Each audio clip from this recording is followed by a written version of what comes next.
धीरेन्द्र महाराज आपको दरबार में आने के लिए कह रहे हैं, चुनौती स्वीकारने के लिए, और आप उन्हें नागपुर बुला रहे हैं। धीरेन्द्र महाराज नागपुर आने से क्यों मना कर रहे हैं, आपको क्या लगता है?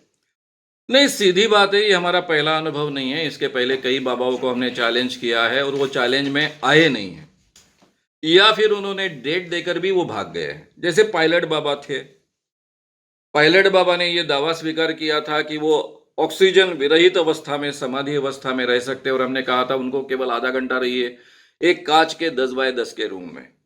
हमने पूरी तरह से तैयार थे, डेट डिक्लेयर हुई थी, पत्रकार इकट्ठा हुए थे, पर लेकिन महाराज जी पहुंचे नहीं हैं।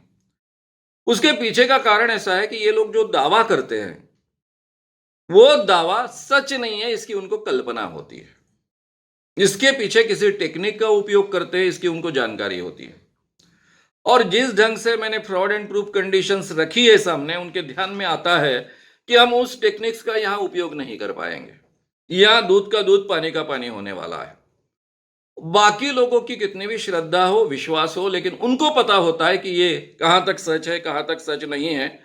इसलिए उनको ये मालूम होता है कि ऐसे कंडीशंस के अंदर अगर चुनौती सही मायने में कंडक्ट की जाएगी तो हम कभी भी अपनी सामर्थ्य या फिर हम जो कह रहे हैं वो दावे सिद्ध नहीं कर पाएंगे, और इसलिए वो बहाना बनाकर हमेशा भागते हैं। ये बहाना कभी श्रद्धा का होता है, कभी धर्म का होता है, कभी भगवान का होता है, अलग अलग बहाने होते हैं। एक बाबा ने चुनौती स्वीकारी थी, यानी बुल्ढाना जिले का था। उसने चुनौती पुलिस के सामने स्वीकारी थी। खुद पुलिस इंस्पेक्टर उनको लेने गए थे, एडिशनल एसपी उस चुनौती के समर हाजिर थे। करीबन 5,000 लोग वहां इकट्ठा हुए थे। 3-4 घंटे के बाद में बाबा ने ऐसा कहा कि शंकर भगवान जी ने मुझे परमिशन नहीं दी, इसलिए मैं चुनौती पार करने के लिए या फिर चुनौती का स्वीकार करने के लिए आ नहीं सकता हूं। चिखली पुलिस स्टेशन में चुनौती पार पड़ने वाली थी और बाबा नहीं आए। हमारे ऐसे कई उदाहरण है, मैंने कभी एक ही उदाहरण आपके सामने रखा, 2 ही रखे, पायलट बाबा और ये। ऐसे कई उदाहरण हैं। ऐन वक्त पर ये बाबा लोग भक्तों के सामने हम एक्सपोज हो जाएंगे, इस डर से चुनौती का स्वीकार नहीं करते। वो फिर ये लोग हमको गालियां देंगे, धर्म के खिलाफ है बोलेंगे, भगवान के खिलाफ है बोलेंगे।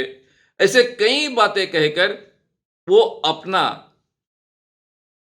सामर्थ्य न होने की जो स्थिति है उसको छुपाते हैं, अपने ठगी के लिए आवरण तैयार करते हैं। ये हमेशा भक्तों ने याद रखना चाहिए, सभी लोगों ने याद रखना चाहिए।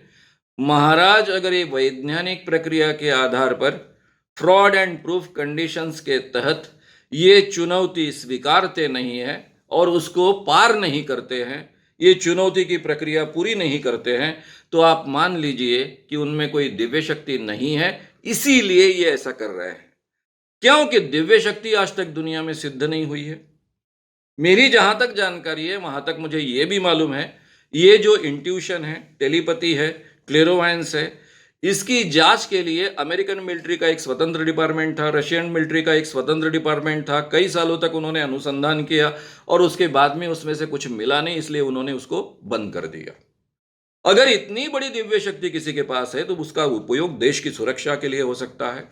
इसलिए मोदी जी की मदद के लिए तो भी कम से कम महाराज जी ने अपनी दिव्य शक्ति वैज्ञानिक कसौटी पर सिद्ध करनी चाहिए। अगर वे नहीं स्वीकारते हैं तो वे, उनके पास दिव्य शक्ति नहीं है, इसके बावजूद दावा करते हैं और लोगों को ठगते हैं। ये लोगों ने समझ लेना चाहिए और उनसे अपने आप को बचाने की कोशिश करनी चाहिए।